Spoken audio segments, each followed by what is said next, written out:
পশ্চিমবঙ্গের মহিলাদের জন্য বড় সুখবর।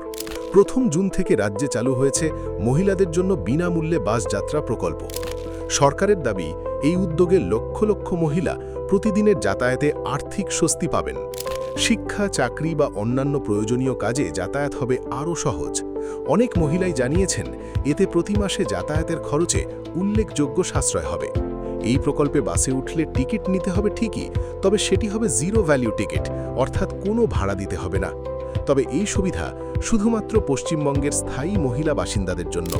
যাত্রার সময় পরিচয়পত্র দেখাতে হবে।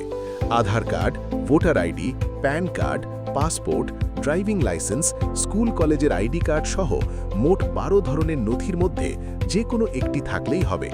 রাজ্যের বিভিন্ন সরকারি বাস পরিষেবা, সিএসটিসি, ডব্লিউবিটিসি, এনবিএসটিসি, এসবিএসটিসি এবং অন্যান্য সরকারি বাসে মহিলারা এই সুবিধা পাবেন।